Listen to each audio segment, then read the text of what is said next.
Será que existem alimentos realmente que aumentam a testosterona? Quanto de aumento a gente está esperando? Será que isso daí é suficiente para tratar uma possível deficiência?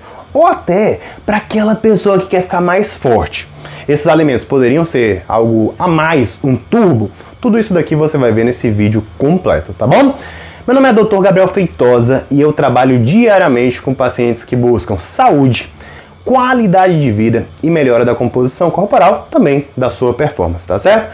E nesse vídeo aqui eu trouxe o que eu tenho de melhor de anos de teoria e prática para conseguir te ajudar, tá bom? A gente precisa ter muito discernimento na hora de avaliar um estudo científico, na hora de avaliar um desfecho clínico, e você não precisa ficar agoniado que eu vou explicar o que é cada coisa aqui, tá bom? Sem enrolação, beleza? Vamos lá. Ó, lembrando, tô aqui te fazendo o quê? Um trabalho que eu levei anos para concluir. Então eu peço para você, deixa o seu like, isso aqui me ajuda demais e mostra para mim que esse tipo de assunto agrega na tua vida. E não deixe de se inscrever no canal para não perder nenhuma novidade. Então vamos lá, sem mais delongas, tá bom? Ó, quando a gente fala de alimentos, as pessoas pensam demais em pontos específicos. Ah, é o alimento X, ah, é o alimento Y. Na verdade, quando a gente fala de alimento, a gente tem que entender que nenhum alimento especificamente pode aumentar a testosterona de maneira significativa. Tenha calma, não saia desse vídeo, que isso daqui não é a conclusão que a gente vai ter aqui. Eu vou falar de alguns alimentos específicos, sim, tá? E eu vou explicar o contexto. Tenha calma. Mas assim, a ideia de querer colocar um alimento para querer aumentar a testosterona de forma ali significativa, de forma isolada, sem contexto, não vai ajudar, tá? Por quê? Porque no final das contas, o que você mais tem que ter noção e tem que ter prática é no contexto alimentar global. A gente vai explicar, tá? E lembre-se, isso não significa que os alimentos são inúteis, significa que eles precisam estar dentro do contexto correto, dentro do contexto que eles realmente precisam estar. Porque assim, sempre que a gente pensa em algo que vai aumentar a testosterona, a gente tem que entender a magnitude disso. Por quê? Digamos que eu aumento 20 nanogramas por decilitro de testosterona. Esse aumento pode ser significativo estatisticamente? Dependendo do indivíduo, pode ser, tá? Mas na prática, isso vai ter um desfecho clínico, isso vai mudar algo? Vai servir realmente para a pessoa sair da deficiência? Vai servir para o indivíduo ficar mais musculoso? Não. Tá? Então tem que ver muito mais o contexto do que um alimento específico. E essas pequenas variações não vão ter um desfecho clínico, tá? Então eles não vão mudar nada na prática. Então no final das contas vai ser só um número mais bonito que você vai ver ali. Beleza? Beleza. E aí, né, é aí que eu te peço, esqueça agora de vez aquela ideia. Ah, vou colocar um alimento que vai aumentar X, outro alimento que vai aumentar Y, outro alimento que vai aumentar Z. Se fosse assim, eu me turbinava de todo tipo de alimento e não fazia uma reposição de testosterona. O indivíduo hipogonádico com deficiência iria simplesmente consumir esses alimentos e resolveria o problema. E a gente sabe que não funciona dessa forma, tá? Inclusive, se você é médico, profissional da saúde, quer saber mais sobre reposição de testosterona, cuidado com o usuário de esteroide anabolizante, tem um curso Guia do Anabolismo Consciente, onde eu ensino tudo isso daí, da base ao topo. Vou deixar aqui o link na descrição, tá bom? Então vamos lá, ó. Beleza, então contexto alimentar, o que a gente tem que entender? Bem, obesidade. Um indivíduo obeso que consome muitos alimentos ali palatáveis, cheios de calorias. Ele pode ter, por exemplo, a redução de testosterona significativa? Pode. Isso pode causar uma deficiência de testosterona? Pode. Por quê? Por vários fatores. Por exemplo, a obesidade, dentro de um contexto de uma inflamação crônica, reduz ali a pulsatilidade do GNRH, que vai reduzir também o LH-FSH, consequentemente a testosterona. Fora que o indivíduo obeso vai ter mais conversão de testosterona em estradiol. O estradiol em excesso inibe o eixo de produção natural de testosterona.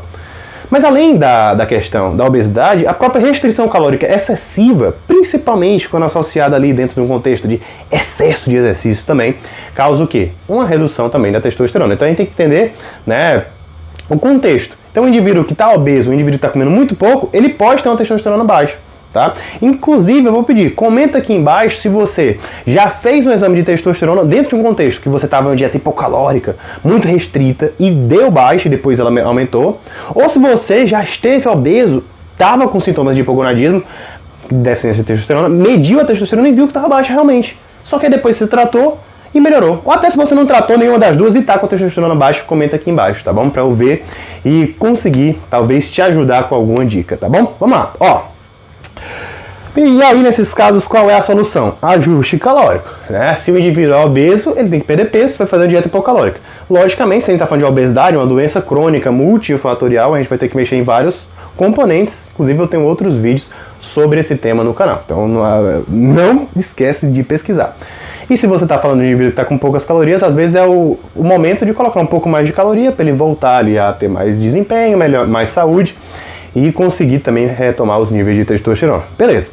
Só que assim, existem também, né, alimentos que podem influenciar direta ou indiretamente no nível de testosterona, por diversos fatores, e é isso que a gente vai comentar logo em seguida. E é claro, né, se eu vou comentar aqui os alimentos, eu quero antes que você, dê uma moral aqui pro canal. Não deixe de deixar seu curtir e também se inscrever para não perder nenhuma novidade. Beleza? Qual é o primeiro alimento que a gente vai destacar aqui? As fontes de gordura, tá? A gente sabe que tem muita questão do ovo. O ovo tem colesterol. O colesterol é precursor dos hormônios esteroidais, como a testosterona. Mas assim, não fica se preocupando muito nessa questão de colesterol, porque a própria síntese de colesterol é muito mais endógeno do que do consumo exógeno. Mas o ovo é sim fonte de gorduras de alta qualidade. A gente pode estar falando também de oleaginosas, a gente pode estar falando também, às vezes a gente tem uma desproporção entre o ômega 6 e o ômega 3, a gente quer aumentar o ômega 3 da alimentação, ter uma proporção boa de gorduras na alimentação do dia a dia desse indivíduo. Bota ali peixes, como por exemplo, salmão, sardinha, tudo bem? Atum, tudo isso daí pode ajudar, tá certo? O que mais? Cara, a gente também tem os vegetais crucíferos, né, que tem um composto chamado DIN, tá? Vegetais crucíferos, Gabriel, como assim? Brócolis, couve, tá? Esse composto é dito como um composto que reduz a quantidade de estradiol. Tá? Então, em um contexto, ele tem um pequeno hiperestrogenismo, onde o estrogênio alto esteja inibindo um pouco a testosterona, isso pode ser útil. Na prática, cara, isso não vai fazer uma grande diferença, não. Se a gente tá um indivíduo que tem realmente muito estradiol e tem necessidade de estar tratando isso daí, a gente vai entrar muito mais com a medicação, como anastrozol, né? O letrozol e a azemestano. Inclusive, a gente tem vídeo sobre anastrozol e inibidores de aromatase de forma geral nesse canal também. Pesquisa se você se interessa por esse tema, tá bom? Mas vamos lá, vamos dar continuidade. Tem que falar teoria, né, e explicar o que está por trás. Uva, por exemplo, uva vermelha, tem resveratrol, é um nome complexo, que é um antioxidante. Talvez uma pessoa que esteja com muito estresse oxidativo, ter compostos antioxidantes possa melhorar. Qual é outro composto que também é antioxidante? A gente também tem a vitamina C, né? Então, compostos ricos em vitamina C poderiam melhorar? Sim, não só por ser antioxidante, como, por exemplo, reduzir, né, a questão do cortisol, do excesso de cortisol. O excesso de cortisol prejudica também a testosterona. Gabriel, excesso de cortisol? Como assim? Estresse. Então, uma pessoa que está muito estressada, que é muito cobrada no dia a dia, ela produz muito cortisol. Cortisol, por si só, não é ruim, mas o excesso de cortisol traz prejuízo, sim. Tá? Então você tem que se preocupar e colocar alimentos ali ricos em vitamina C poderia ser uma estratégia para tentar modular de forma saudável alimentar esse cortisol. Logicamente que tem outras medidas, como por exemplo até melhorar o próprio sono, fazer terapia, dentre outras coisas. Então, por exemplo, um kiwi, limão, até laranja, né, para te dar um aporte maior de vitamina C. Outro mineral que é muito... a vitamina C não é uma vitamina, tá? Mas assim, um mineral que é muito importante para a produção de testosterona é o zinco. Quando a gente está falando de pessoas que têm deficiência de zinco, eles podem sim ter deficiência de testosterona. Então, por exemplo, mariscos, vamos lá, gergelim, castanha, tudo isso daí é fonte de zinco, que pode sim ajudar uma pessoa que tem deficiência. Mas é claro que são alimentos que, de forma geral, são saudáveis e podem ser encaixados na alimentação de uma pessoa que está querendo melhorar desempenho, melhorar a massa muscular ou até emagrecer. Tá? É claro que tudo vai depender do contexto que eles são colocados. Lembre-se, a gente não pode ver um alimento de forma isolada e dizer se ele é bom ou ruim. A gente tem que ver qual contexto e qual pessoa que está utilizando aquele alimento. Você tem que ver todo o contexto que está em volta. Magnésio também é outro mineral que dá pra gente dizer que pode auxiliar na questão da testosterona. Então, por exemplo, cereais integrais podem ser opções. Então, é você entender que é contexto, cara. Então você vai ver, Gabriel, eu quero colocar todos esses alimentos, isso daí vai fazer minha testosterona multiplicar? Como eu falei, não existe isso, tá? Não existe isso. O que existe, na verdade, é que você vai ter esses alimentos dentro de um contexto onde você sabe o que está faltando e aí você vai dar prioridade para X ou Y, mas sempre pensando mais no global, então alimentação saudável, uma alimentação que está condizente com os teus objetivos. E eu falo muito disso aqui também nesse canal, de ganho de massa muscular, emagrecimento. Então, assim, é você procurar e não se perder, tá bom? E é claro, te contei, né, que tanto o excesso de peso quanto a restrição calórica podem ser problemas para testosterona. Mas sabia que existem outros vilões, outros inimigos para esse hormônio tão importante? Pois é, vou deixar aqui nesse vídeo completo os maiores inimigos da testosterona para você entender quais são e como combatê-los.